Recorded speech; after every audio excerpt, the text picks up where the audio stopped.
Hello friend, कैसे हैं आप लोग। उम्मीद करते हैं आप लोग स्वस्थ होंगे, मस्त होंगे, अपने और अपनों का ख्याल रख रहे होंगे। तो आज फिर से हम लेकर आए फिजिक्स के कुछ महत्वपूर्ण क्वेश्चन जो सारे एग्जाम में यहाँ से क्वेश्चन पूछे जाते हैं। आज का ये फर्स्ट स्लाइड में थोड़ी सी परेशानी होगी देखने में, ये हम समझ सकते हैं। चलिए आज के क्वेश्चन देखते हैं। ताप का SI तथा CGS मात्रक होता है। तो जो ताप का SI मात्रक होता है ये केल्विन होता है। ताप का SI मात्रक केल्विन, और CGS में देखा जाए ताप का तो क्या होता है, सेल्सियस। ये दाब का बीमा ml −1 2 −2। चलिए बल का SI मात्रक और CGS मात्रक देखेंगे तो बल का SI मात्रक न्यूटन होगा, CGS में देखेंगे बल का तो डाइन होगा। इसमें है आपका बल आघूर्ण, बल और बल आघूर्ण, भार, वेग, संवेग, त्वरण, विस्थापन, इस सब का जो होगा ये राशि किस प्रकार का राशि होगा, ये सब राशि जो होगा इसका सदिश होगा। देखिए इसमें वो वाला जितना है सब में आपका सदिश, एक इसको अलग से याद कर लेना है, भार, त्वरण, और उसके बाद देखिए सब में व और वो का है तो ये सदिश राशि है। इसके अलावा देखते हैं आगे, ऊर्जा, कार्य, दूरी, मात्रक, लंबाई, आयतन, क्षेत्रफल, ये सारे जितना भी ये सब क्या ये अदिश राशि है। चलिए आगे क्वेश्चन देखते हैं। पृष्ठीय तनाव या पृष्ठीय ऊर्जा, ये पृष्ठीय तनाव, पृष्ठीय ऊर्जा, ये बल प्रवणता का बीमा यदि पूछे तो इसका MLT-2, MLT-2, ठीक है। चलिए आगे क्वेश्चन देखते हैं। आपका यदि किसी मनुष्य का भार पृथ्वी का 60 न्यूटन हो तो उसका चंद्रमा पर भार कितना होगा, ये 10 न्यूटन। आपको हम बताएं कि पृथ्वी का जो भार होगा इसका चंद्रमा पर भार 1/6 होता है, 1/6 गुना, तो वही क्या इसमें 6 से डिवाइड कर दिए हैं तो कितना 10 आ गया है। चलिए यदि किसी मनुष्य का द्रव्यमान पृथ्वी पर 70 kg तो उसका चंद्रमा पर द्रव्यमान कितना होगा, तो द्रव्यमान में कोई परिवर्तन नहीं होगा, वो 60 ही होगा। इसका केवल भार में परिवर्तन होता है और द्रव्यमान में कोई परिवर्तन नहीं होगा। किसी वस्तु की चाल आधी कर दी जाए तो उसकी गतिज ऊर्जा हो जाएगी, यानी कोई भी वस्तु का चाल यदि आधा कर देंगे तो उसका गतिज ऊर्जा जो होगा 1/4 होगा। यानी आधा क्या कर दिए चाल, तो 1/4 क्या हो जाता है उसका गतिज ऊर्जा। चलिए आगे देखें। यदि किसी वस्तु की चाल दोगुनी कर दी जाए तो उसका गतिज ऊर्जा क्या होगा, ये 4 गुना। देखिएगा दोनों में अंतर है। उसमें क्या है कि आधा यदि कर दिया जाए तो 1/4 हो जाएगा, जब 2 गुना करेंगे तो ये 4 गुना, 2 गुना कर देंगे तो ये क्या हो जाएगा 4 गुना हो जाएगा। चलिए आगे क्वेश्चन देखिए। आइंस्टीन का द्रव्यमान ऊर्जा का समीकरण, यानी कि आइंस्टीन का द्रव्यमान ऊर्जा का समीकरण E बराबर होता है mc², यानी C इसमें क्या है, निर्वात में प्रकाश की चाल। C का मतलब क्या है यहाँ पे, निर्वात में प्रकाश की चाल। तो आप जानते हैं कितना होता है निर्वात का चाल, तो 3 × 10⁵ न्यूटन 5 मीटर पर सेकेंड होता है। तो यहाँ पर ये थोड़ा सा देख लीजिएगा, ये मिस्टेक है, टाइपिंग मिस्टेक। M क्या है, द्रव्यमान है।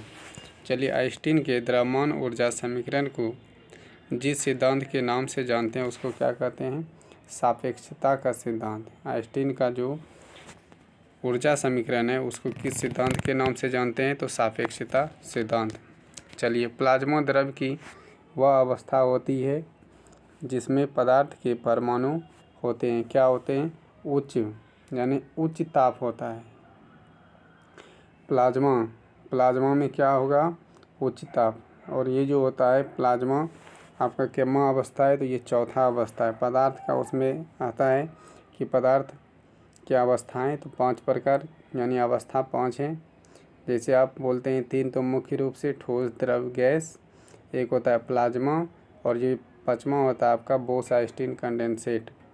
तो ये प्लाज्मा जो है इसमें उच्च ताप होता है, करीब 6000 से ज़्यादा टेम्परेचर जब उसमें होता है तो वो प्लाज्मा अवस्था में आ जाता है। और बोस-आइंस्टीन कंडेंसेट में होता है कि जब कोई भी पदार्थ का टेम्परेचर बहुत ही न्यूनतम कर दिया जाता है, माइनस में कर दिया जाता है, तो वो बोस-आइंस्टीन सिद्धांत पे कार्य करता है, बोस-आइंस्टीन कंडेंसेट जिसको बोलते हैं। चलिए आगे देखते हैं। कांच किस प्रकार का ठोस है, तो ये अक्रिस्टलीय है। किस प्रकार का, अक्रिस्टलीय है। देखिए सर्वाधिक आघातवर्ध ठोस कौन सा है, तो ये सोना है। कौन सा है, सोना। 1 ग्राम यदि सोने को यदि खींचा जाए तो वो करीब 1 किलोमीटर के आसपास वो लंबाई उसका हो जाएगा तन्य, और उसको पीटने से बहुत ही पतली चादर का निर्माण हो जाता है। और इसी पे ये सोने का पत्तल से ही आपका रदरफोर्ड ने प्रयोग किया था। इसमें रे को गुजारा था, जिसमें कि उसने न्यूक्लियस का पता किया था। चलिए आगे देखते हैं। अत्यधिक तन्यता वाले ठोस पदार्थ जब अत्यधिक तन्यता वाले ठोस पदार्थ क्वार्टज और प्लेटिनम है। चलिए अत्यधिक भंगुर ठोस कौन सा होता है, टंगस्टन। ये टंगस्टन जो है, टंगस्टन जो बल्ब में लगा रहता है, ये बहुत जल्दी भंगुर हो जाता है। इसलिए ये बल्ब का जो टंगस्टन है, बल्ब से बाहरी उसमें वायु ना रहे, इसलिए उससे क्या किया जाता है, वायु को निकाल कर उसमें निष्क्रिय गैस को डाल दिया जाता है, जिसके कारण टंगस्टन जल्दी भंगुर नहीं होता है। चलिए देखते हैं। भारत में मैट्रिक पद्धति अपनाई थी कब, तो 1957 में। कब अपनाया था मैट्रिक्स पद्धति, जिसको बोलते हैं MKS पद्धति। MKS पद्धति इसको जो अपनाया गया था कब, तो ये 1957 में। आगे देखते हैं। लंबाई के मात्रक मीटर को प्रकाश के तरंगदैर्घ्य के पदार्थ में परिभाषित किया, कब किया गया था, ये 1960 में किया गया था। कब, ये 1960 में किया था। चलिए 1 मीटर बराबर होता है, यदि क्रिप्टॉन में देखेंगे तो 86, और इसके नारंगी प्रकाश का जो देखेंगे तो 1650, 773.7, 63.73 ये तरंगदैर्घ्य जो होता है। आगे देखते हैं इसका। सूक्ष्म जीव की लंबाई मापी जाती है, तो किससे, माइक्रोन से मापा जाता है। अति सूक्ष्म जीव मापने के लिए माइक्रोन का प्रयोग किया जाता है। और देखिए अति सूक्ष्म जीव का मात्रा, यानी मात्रक यदि पता करना है, उसके लिए एंगस्ट्रम का प्रयोग किया जाता है। किसका, तो एंगस्ट्रम। अति सूक्ष्म जीव का मात्रा कितना उसका संख्या में है, वो पता करने के लिए एंगस्ट्रम का प्रयोग, और लंबाई मापने के लिए माइक्रोन का प्रयोग। चलिए आगे देखते हैं। परमाणुओं की नाभिक का व्यास मापने की इकाई क्या होता है, फर्मी या फेम्टोमीटर। यह परमाणु का व्यास यदि मापना हो तो नाभिक का परमाणु व्यास मापने के लिए किसका, फर्मी या फेम्टोमीटर का प्रयोग किया जाता है। कंप्यूटर और माइक्रो पेरिस, या आप बता सकते हैं इसको, कंप्यूटर और माइक्रोस्पेरिस का प्रयुक्त घड़ी जो होता है, किस पे, क्वार्टज घड़ी इसको कहते हैं। किसके, इसको क्वार्टज घड़ी भी कहते हैं। चलिए विद्युत धारा का मात्रक, विद्युत धारा का मात्रक क्या होता है, ये सब कोई जानते हैं, ये एम्पियर होता है। सब कोई अपना जवाब भी देते जाएंगे। चलिए आगे देखते हैं। किसी वस्तु की अपेक्षा दूसरी वस्तु के वेग को क्या कहते हैं, सापेक्ष वेग। क्या कहते हैं, सापेक्ष। यानी एक वस्तु स्थिर है और कोई दूसरी वस्तु इधर से क्रॉस कर रहा है, तो इसके ये क्या कहलाएगा, सापेक्ष। यानी कि एक वस्तु दूसरे के क्या होगा, सापेक्ष होगा। जब एक वस्तु स्थिर रहेगा या फिर दोनों वस्तु गति में रहेगा लेकिन अपोजिट डायरेक्शन में होगा, तो क्या कहलाएगा, एक दूसरे का सापेक्ष वेग कहलाएगा। चलिए, वृत्तीय गति करते हुए कण द्वारा 1 सेकेंड में क्या गया विस्थापन क्या कहलाता है, तो कोणीय वेग कहलाता है। क्या कहलाता है, कोणीय वेग। कोणीय वेग का संकेत जो होता है ओमेगा, क्या होता है, कोणीय वेग का संकेत किस प्रकार से, ओमेगा है। चलिए, किसी पिंड के वेग में होने वाली परिवर्तन की दर को क्या कहते हैं, त्वरण। देखिए यहाँ पे पिंड का वेग में क्या हो रहा है, परिवर्तन, तो क्या कहेंगे, त्वरण कहेंगे। वेग में परिवर्तन की दर को त्वरण, तो वही यहाँ पर पिंड लगा दिया है। वेग बढ़ने पर त्वरण का मान क्या होगा, ये जो होगा धनात्मक होगा। जब वेग बढ़ जाएगा तो त्वरण क्या होगा, धनात्मक होगा। वेग में कमी आएगा तो त्वरण में ऋणात्मक होगा। किसी पिंड के वेग में परिवर्तन का मान जो ऋणात्मक हो तो पिंड के उत्पाद त्वरण क्या होगा, तो मंदन होगा। ये क्या होगा, मंदन होगा। चलिए आगे देखते हैं। आगे है आपका, इसमें अब क्लियर दिखाई देगा, उसी में एक दिक्कत था। चलिए आगे क्वेश्चन पढ़ते हैं और आप लोग थोड़ा सेशन को शेयर कर देंगे। जो भी न्यू जोड़ रहे हैं सेशन को सब्सक्राइब कर लेंगे चैनल को। इसका PDF लेने के लिए आप लोग मिशन 100 सिलेक्शन टेलीग्राम चैनल है, उस पर आप लोग जाकर इसका PDF ले सकते हैं, वहाँ पर उपलब्ध करा दिया जाएगा।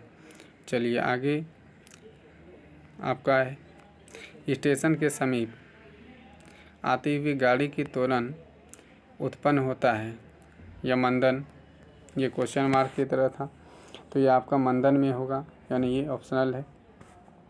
आइजैक न्यूटन ने गति के अपने 3 नियम को प्रतिपादित जिस ग्रंथ में किया उसका नाम क्या है, तो उस पुस्तक का नाम क्या है, प्रिंसिपिया। कौन सा पुस्तक है, प्रिंसिपिया। किसने, ये न्यूटन ने बताया था। न्यूटन के गति विषयक प्रथम नियम एक अन्य नाम से भी जाना जाता है। इसको क्या कहते हैं, प्रथम नियम को जड़त्वता का नियम कहते हैं। कौन सा नियम, जड़त्व का नियम। न्यूटन के गति के विषय के तृतीयक नियम, ये जो तृतीय नियम है इसका अन्य क्या है, क्रिया के प्रति विपरीत प्रतिक्रिया। और यानी दूसरा नियम को क्या बोलते हैं, दूसरा नियम को सावित्रिक नियम भी कहते हैं। चलिए आगे बढ़ते हैं। किसी पिंड को दिया गया आवेग बराबर होता है तो संवेग में परिवर्तन का जो दर होता है उसके बराबर होता है। त्वरित गति के ऊपर चढ़ते हुए लिफ्ट में हमें अपना भार महसूस होता है। जब ऊपर की ओर जाएंगे तो भार बढ़ता हुआ आएगा और जब नीचे की ओर लिफ्ट आता है तो उसका भार का अनुभव जो होगा घटता हुआ उसको अनुभव होगा। चलिए, नीचे उतरते समय लिफ्ट की डोरी टूट जाए, जब लिफ्ट का डोरी क्या होगा, टूट जाएगा, तो व्यक्ति का भार जो होगा क्या होगा, शून्य हो जाएगा। व्यक्ति का भार क्या होगा, शून्य हो जाएगा। 1 मिनट आप लोग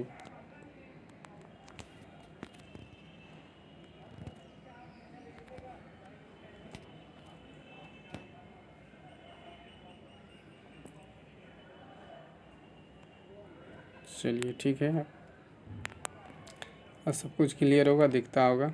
चलिए, कहता है चंद्रमा पर किसी पिंड के भार या द्रव्यमान में से अपरिवर्तित रहेगा।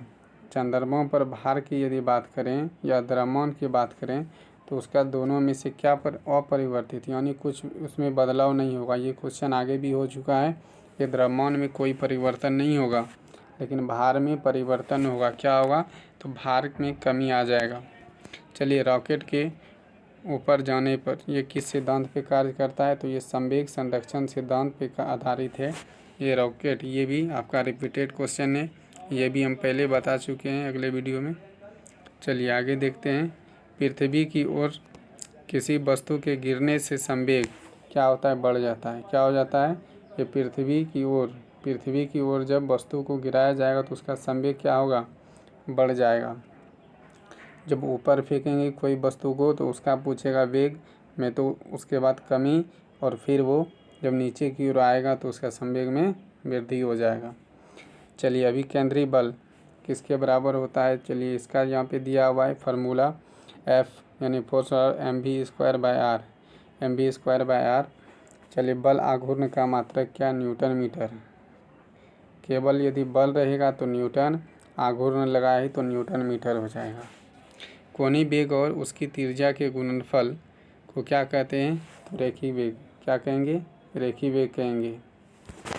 अभिकेंद्री बल का परिमाण क्या होता है? नियत रहता है। क्या रहता है? उसका नियत रहता है। चलिए अभिकेंद्री बल की दिशा क्या होता है? निरंतर इसका बदलते रहता है। अभिकेंद्री बल का इसकी दिशा क्या होता है? बदलते रहता है। किसी बल के कारण पृथ्वी सूर्य के चारों ओर चक्कर लगाता है। तो ये जो है किस बल के कारण? तो आप देख रहे हैं पृथ्वी सूर्य के चारों ओर चक्कर लगाता है अभिकेंद्री बल के कारण। किस बल के कारण? अभिकेंद्री बल के कारण। वृत्तीय मार्ग पर चलते हुए किसी वस्तु पर परिधि की ओर लगने वाले बल को क्या कहते हैं? अपकेंद्रीय बल। क्या कहते हैं? अपकेंद्रीय बल। देखिए यहाँ पे है वृत्तीय मार्ग पर परिधि की ओर, यानी कि ये यदि वृत्त है तो इसके इस ओर जब लगेगा बल तो उसको अपकेंद्रीय बल, और जब सेंटर की ओर लगेगा, यदि यह केंद्र मान लेते हैं, इस ओर लगेगा तो उसको अभिकेंद्रीय बल बोलते हैं। लेकिन ये परिधि की ओर लग रहा है, इसको कौन सा बल बोलेंगे? अपकेंद्रीय बल बोलेंगे। चलिए एक सेकेंड, चलिए आगे देखते हैं। सर्कस में एक झूले से दूसरे झूले पर जाना किसका उदाहरण है? ये जड़त्व आघूर्ण का उदाहरण है। किसका उदाहरण है? ये जड़त्व आघूर्ण का उदाहरण है। चलिए बर्फ पर स्केटरिंग करना किसके? ये जड़त्व के कारण। ये जड़त्व के कारण, या फिर यहाँ पे कभी कभी देता है घर्षण के कारण, तो वो भी ऑप्शन में रहेगा। स्केटरिंग जो करता है घर्षण के कारण या फिर जड़त्व आघूर्ण के कारण होता है। और जड़त्व आघूर्ण का मात्रक बताए थे न्यूटन मीटर। चलिए एसआई पद्धति में जड़त्व आघूर्ण का मात्रक यहाँ पे दिया हुआ है। एसआई पद्धति में क्या है? तो किलोमीटर स्क्वायर। क्या है? Kilometre square. झूले पर झूलती हुई लड़की के खड़े हो जाने पर आवर्तकाल क्या होगा? कम हो जाएगा। क्या हो जाएगा? यह आवर्तकाल कम हो जाएगा। जब खड़ा हो जाएगा लड़की तो उसका आवर्तकाल कम हो जाएगा। एक लड़की झूल रही है, उसके पास एक दूसरी लड़की आकर बैठ जाता है। झूले के आवर्तकाल पर क्या प्रभाव पड़ेगा? तो अपरिवर्तित। इसका मतलब यहाँ पे है एकाएक यदि झूला पर कोई व्यक्ति बैठ जाता है तो उसका जो है आवर्तकाल में कोई परिवर्तन नहीं होता है। किस गति के कारण पृथ्वी सूर्य के चारों ओर चक्कर लगाता है? तो ये आवर्ती गति के कारण। किस गति के कारण? ये आवर्ती गति के कारण ये पृथ्वी सूर्य के चारों ओर चक्कर लगाता है। किस बल के कारण पृथ्वी किसी वस्तु की अपनी ओर खींच लेता है? तो ये गुरुत्वाकर्षण बल या गुरुत्व बल के कारण। न्यूटन के गुरुत्वाकर्षण का नियम यानी जी का मान कितना है? ये 6.67 गुना 10⁻⁻11 न्यूटन मीटर स्क्वायर व किलो मीटर स्क्वायर है। चलिए गुरुत्वीय बल की प्रकृति सदैव होता है। कैसा होता है? ये आकर्षण होता है। गुरुत्व यानी अपनी ओर खींचता है। पृथ्वी पर किसी वस्तु का पलायन वेग कितना होता है? ये भी क्वेश्चन रिपीट हो रहा है, ये आपको बता दिए 11.2 किलोमीटर पर सेकेंड। आगे देखते हैं। आदर्श मशीन वह है जिसकी दक्षता की मात्रा होती है कितना? 100%। क्या कितना होता है? 100%। जो क्षमता होगा वही होगा आपका आदर्श मशीन। चलिए भौतिक तुला कार्य करती है किस पर? आघूर्ण सिद्धांत पर। भौतिक का तुला किस पे कार्य करती है? तो ये आघूर्ण के सिद्धांत पर। एक अशुद्ध शक्ति बराबर होता है, यानी अशुद्ध शक्ति किसका मात्रक है? शक्ति का मात्रक है। और एक अशुद्ध शक्ति बराबर होता है कितना? 646 वाट। ठीक है। चलिए 1 किलो वाट में कितना वाट? तो 10⁻³ वाट होता है। आगे देखते हैं 1 मेगावाट में कितना वाट होता है? 1 मेगावाट बराबर होता है 10⁻6 वाट। कितना? 1 मेगावाट बराबर 10⁻6 वाट। 1 किलोवाट घंटा बराबर 3.6 गुना 10⁻6 जूल होता है। एक अशुद्ध शक्ति में कितना वाट होता है? तो 746, ये भी बता दिए थे। बल और औसत वेग का गुणनफल कितना यानी क्या कहलाता है, यानी बल और औसत वेग का गुणनफल क्या कहलाता है, तो शक्ति कहलाता है। चलिए, पृथ्वी तल से वायुमंडल दाब का मान कितना होता है, तो 1.013 × 10⁵ न्यूटन मीटर स्क्वायर होता है। चलिए आगे की ओर बढ़ते हैं। सर्वप्रथम वायुमंडलीय दाब की गणना किसके द्वारा की गई थी, तो ये है आपका वॉन म्यूरिक द्वारा। आप लोग थोड़ा सेशन को शेयर कर देंगे। जो भी न्यू जुड़ रहे हैं वो चैनल को सब्सक्राइब कर लें, जो इस प्रकार के महत्वपूर्ण क्वेश्चन आपके साथ शेयर करेंगे। चलिए, किसी बल के कारण द्रव में डूबी हुई कोई वस्तु हल्की प्रतीत होती है, तो जो ये वस्तु हल्का प्रतीत होता है किसके कारण, ये उत्प्लावन बल, जो ये आर्किमिडीज सिद्धांत पे आधारित है, जो आर्किमिडीज साहब ने दिया था उत्प्लावन बल, वही है यहाँ पे। चलिए, किसी वस्तु के इकाई आयतन में निहित द्रव्यमान को क्या कहते हैं, तो घनत्व कहते हैं। क्या कहते हैं, ये घनत्व कहते हैं। किसी गुब्बारे का वायु में उड़ना किस सिद्धांत पर कार्य करती है, तो ये वायु में उत्प्रेक्षित सिद्धांत पर, किस पे, उत्प्रेक्षित सिद्धांत पर यह कार्य करती है। वायु में गुब्बारे का उड़ना। किन्हीं दो वस्तु के घनत्व के अनुपात को क्या कहते हैं, तो आपेक्षिक घनत्व। क्या कहते हैं, आपेक्षिक घनत्व कहते हैं।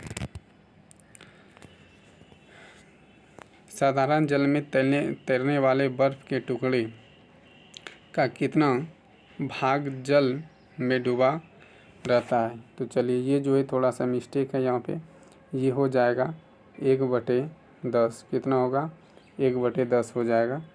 ठीक है, 1/10 भाग, यानी कि ये डूबा रहता है। साधारण जल में तैरने वाले बर्फ़ की टुकड़ा के कितना भाग जल के ऊपर रहता है। चलिए देखिए, सॉरी, इसका है आपका थोड़ा सा मिस्टेक है, ये आप लोग देख लीजिए कि जब क्या कहता है, साधारण जल में तैरने वाले बर्फ़ के टुकड़े का कितना भाग जल में डूबा रहता है, तो जल में जो डूबा रहता है वो आपका हो जाएगा 9/10। ठीक है, और साधारण जल में तैरते समय ये ऊपर, ये है आपका डूबा, तो 9/10। ये जब डूबा रहे ऊपर की ओर कहेगा तो 1/10 हो जाएगा। कितना होगा, 1/10। चलिए आगे देख लेते हैं। जब कोई जहाज़ जल की सतह पर तैरता है तो विस्थापित जल का द्रव्यमान कितना होता है, तो जहाज़ के द्रव्यमान के बराबर होता है। ये विस्थापित जो जल होगा ये जहाज़ के द्रव्यमान के बराबर होगा। चलिए आगे क्वेश्चन देखते हैं। लोहे के एक टुकड़े का भार मिट्टी के तेल की अपेक्षा जल में क्या होगा, तो कम होगा। क्या होता है, ये कम होता है। चलिए, पदार्थ की 3 अवस्था ठोस, द्रव, गैस में से किस में श्यानता नहीं होता है, तो ठोस में श्यानता नहीं होता है, द्रव और गैस में होता है।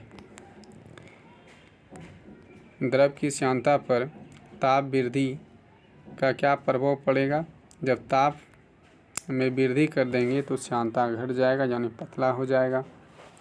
गैस की श्यानता ताप से किस प्रकार प्रभावित होता है, जब ताप बढ़ जाएगा तो इसका श्यानता भी क्या होगा, बढ़ जाएगा। पॉइजन क्या है, पॉइजन जो है श्यानता गुणांक का मात्रक है। ये श्यानता गुणांक का मात्रक क्या है, ये पॉइजन है। वर्षा की बूंदे की चाल किस घटक पर निर्भर करता है, तो ये बूंद की त्रिज्या पर निर्भर करता है। ये वर्षा का बूंद जो है ये किस घटक पर, तो ये इसका त्रिज्या पर ये निर्भर करता है। चलिए, पेंट गन किस सिद्धांत पर कार्य करती है, तो ये बर्नौली सिद्धांत पर कार्य करती है। ये पेंट गन किस सिद्धांत पर कार्य करती है, बर्नौली सिद्धांत पर कार्य करती है। रबर और स्टील में से कौन अत्यधिक या फिर अधिक श्यानता या प्रतिअवस्था होता है, तो स्टील। कौन सा होता है, प्रतिअवस्था, स्टील होता है। आयतन प्रतिअवस्था गुणांक के व्युत्क्रमण को क्या कहते हैं, संपीड़न कहते हैं। क्या कहते हैं, संपीड़न कहते हैं। चलिए आगे देखें क्वेश्चन। एक ही पदार्थ के अणुओं के बीच कार्य करने वाले आकर्षक बल को क्या कहते हैं? ससंजक बल कहते हैं। जब एक पदार्थ है, ये पदार्थ और ये पदार्थ दोनों जब आपस में क्या होगा, आपस में सटने के लिए चाहेगा यानी आकर्षक करेगा, तो उसमें किस प्रकार का बल होगा? ससंजक बल होगा। यानी यह भी मीठी और यह भी मीठी, जब दोनों होगा सेम और दोनों आपस में चिपक जाएगा तो वो ससंजक बल। और जब भिन्न भिन्न पदार्थ होगा तो दोनों के बीच लगने वाला बल जो होगा उसको क्या बोलेंगे? असंजक बल बोलेंगे। जैसे आप ब्लैक बोर्ड और चौक दोनों अलग अलग है तो उसमें क्या होगा? ये असंजक बल। चलिए, वह कौन सा बल है जिसके कारण किसी द्रव के बूंद संपर्क में आते ही मिलकर एक हो जाता है? तो ये कौन सा बल? ये ससंजक बल होगा। चलिए, स्याही कागज पर क्यों चिपक जाता है? तो ये असंजक बल के कारण चिपक जाता है। अभी हम बताएं कि ब्लैक बोर्ड और चौक दोनों अलग अलग है और दोनों जब चिपक जाते तो वो असंजक बल होता है। उस ताप को क्या कहते हैं जिस पर किसी द्रव का पृष्ठ तनाव शून्य होता है? तो उसको क्रांतिक ताप कहते हैं या क्रांतिक मान कहते हैं। कार व अन्य वाहनों के रिएक्टर को ठंडा करने के लिए किस पदार्थ का प्रयोग करते हैं? तो जल का प्रयोग करते हैं। जिसमें रिएक्टर है उसमें किसका प्रयोग किया जाता है? जिसको बोलते हैं रेडिफायर, तो वो होता है आपका जल को उसमें डाला जाता है। कार व अन्य वाहन में रेडिएटर को ठंडा करने के लिए जल का प्रयोग क्यों किया जाता है? तो उसका विशिष्ट ऊष्मा अधिक होने के कारण उसमें अधिक ताप हो जाता है, इसलिए उसको विशिष्ट ऊष्मा को समाप्त करने के लिए जल का प्रयोग करता है। चलिए, उस नियत ताप को क्या कहते हैं जिस पर कोई ठोस पिघल जाता है? तो उसको ठोस का गलनांक कहते हैं। क्या कहते हैं? उस वस्तु का गलनांक। जिस वस्तु जितना ताप पर वो गलना शुरू कर देता है उस वस्तु का वो गलनांक कहलाता है। आगे देखते हैं, किसी द्रव्य के उन नियत ताप को क्या कहते हैं जिस पर वह उबलने लगता है? तो उस वस्तु का वो क्वथनांक कहलाता है। यानी कोई भी वस्तु है जितना ताप पर वो पिघलेगा तो उसको गलनांक, और जितना पर वो उबलना प्रारंभ कर देगा उसको क्या बोलेंगे? उसका क्वथनांक बोलेंगे। चलिए, आगे क्वेश्चन आपका है,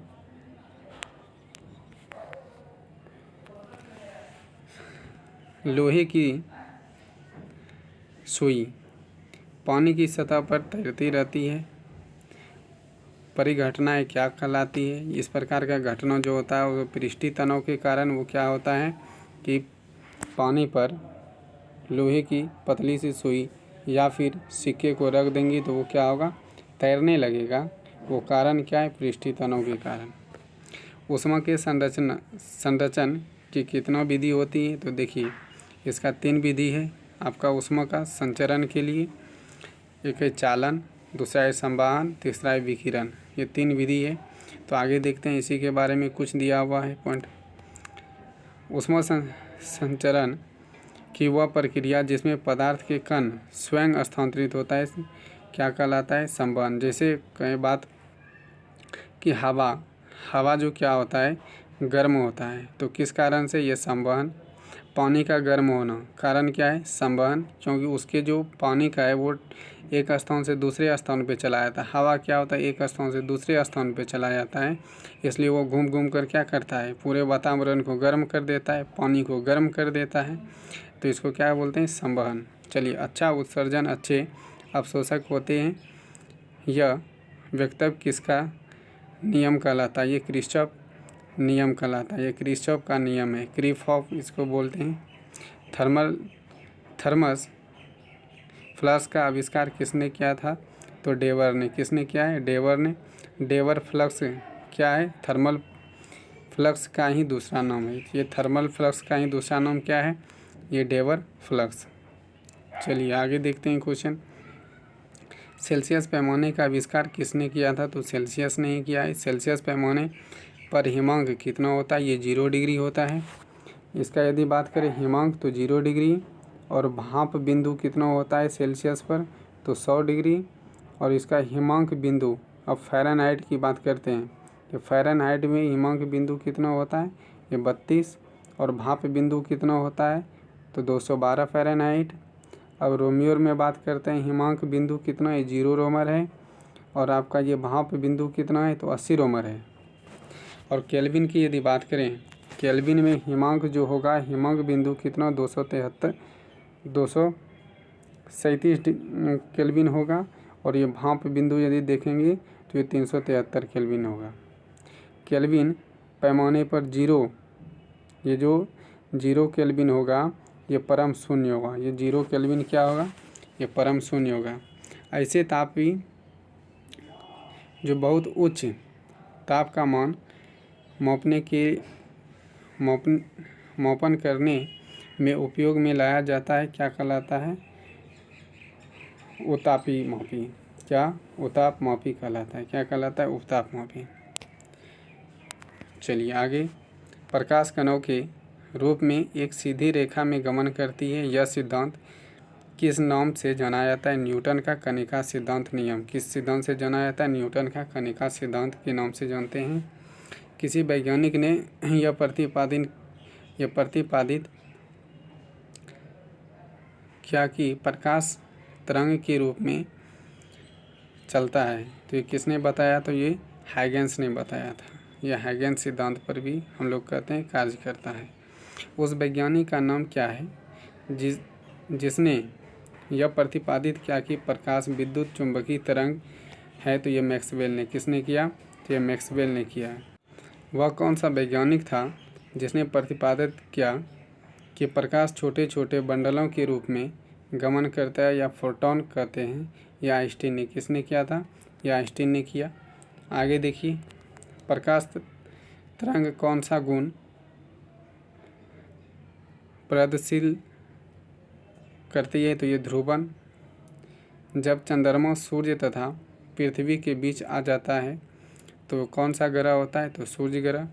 जब चंद्रमा, ये पृथ्वी है और ये सूर्य है, अब चंद्रमा के बीच में, यानी ये चंद्रमा जो है, यहाँ पर यदि चंद्रमा इसको मान लेते हैं, इसको चंद्रमा यानी मून, और इसको सन मान लेते हैं, तो इसके बीच में क्या आ जाता है, तो अर्थ आ जाता है, यानी पृथ्वी आ जाता है। तो ये कौन सा ग्रहण होगा, तो ये आपका सूर्य ग्रहण होगा। कौन सा ग्रहण होगा, सूर्य ग्रहण। जब पृथ्वी, सूर्य और चंद्रमा के बीच आ जाता है तो ये कौन सा ग्रह होगा, तो ये आपका चंद्र ग्रहण होगा। और यहाँ पे मान लेते हैं ये क्या है, ये आपका सन है, और फिर ये क्या है, आपका मून है। और इसके बीच में जब पृथ्वी आ जाएगा तो वो कौन सा ग्रह होगा, यही आपका होगा चंद्र ग्रहण। और सूर्य ग्रहण होने के लिए चंद्रमा बीच में आ जाएगा। ये सन है और ये अर्थ है, और इसके बीच में मून आ जाएगा। तो ये जो होगा आपका, वो कौन सा ग्रह होगा, वो आपका होगा सूर्य ग्रह। चलिए आगे देखते हैं। किस प्रकाशीय घटना के कारण आकाशीय या आकाश नीला दिखाई देता है, तो यह परिकर्णन घटना के कारण, ये परिकर्णन के कारण ये आकाश कैसा दिखाई देता है, नीला दिखाई देता है। परिकर्णन का मतलब फैलाव, छितराव, यानी कि उसमें फैल जाना। चलिए, दो समान प्रकार के आवेशों में किस प्रकार का बल काम करता है, तो ये प्रतिकर्षण बल करता है। ये किस प्रकार का काम करता है, प्रतिकर्षण। यानी दो समान रहेगा आवेश, यानी धन धन रहेगा तो वो प्रतिकर्षण होगा, या निगेटिव निगेटिव होगा तो वो भी क्या करेगा, प्रतिकर्षण। और यदि दो विपरीत, एक पॉजिटिव और एक निगेटिव रहेगा तो वो क्या होगा, आकर्षण बल। चलिए, यदि किसी परिपथ में धारा की एक ही दिशा में हो तो धारा को क्या कहते हैं, तो दिष्ट धारा। एक ही दिशा में जा रहा है तो उसको क्या बोलते हैं, दिष्ट धारा बोलते हैं। यदि किसी परिपथ में धारा की दिशा लगातार बदलती है उसको क्या बोलते हैं, प्रत्यावर्ती धारा बोलते हैं। इसको बोलते हैं अल्टरनेटिंग करंट, और दिष्ट धारा को बोलते हैं डायरेक्ट करंट। चलिए, टॉर्च में प्रयुक्त सेल। टॉर्च में किस प्रकार का सेल प्रयुक्त होता है, यूज होता है, तो प्राथमिक सेल। एक बार जिसका यूज कर देते हैं और फेंक देते हैं उसी को बोलते हैं प्राथमिक सेल। वोल्टी सेल का आविष्कार किसने किया था? अलेक्जेंड्रो वोल्टी ने किया था। विद्युत बल्ब का आविष्कार किसने किया था? तो ये एडिसन ने किया है इसका बल्ब का आविष्कार। बल्ब में ऑक्री गैस भरी जाती है क्योंकि हम बता दिए थे इसको कि ये टंगस्टन की धातु वाष्पीकरण ना हो, जिसके कारण वो भंगुर नहीं हो, इसलिए इसमें ऑक्री गैस भरा जाता है। ट्यूबलाइट में कौन सी गैस भरा जाता है? तो ट्यूबलाइट में आर्गन गैस भरा जाता है। तो आज का सेशन यहीं समाप्त होता है। आप लोग को यदि यह वीडियो अच्छा लग रहा है तो आप लोग सेशन को शेयर भी करेंगे आप फ्रेंडों के साथ, और सेशन को लाइक, और जो न्यू जुड़ रहे हैं वो चैनल को सब्सक्राइब कर लेंगे। Thank you. और इसका PDF मिशन 100 सिलेक्शन टेलीग्राम पर मिल जाएगा, वहाँ से आप लोग इसको डाउनलोड कर सकते हैं।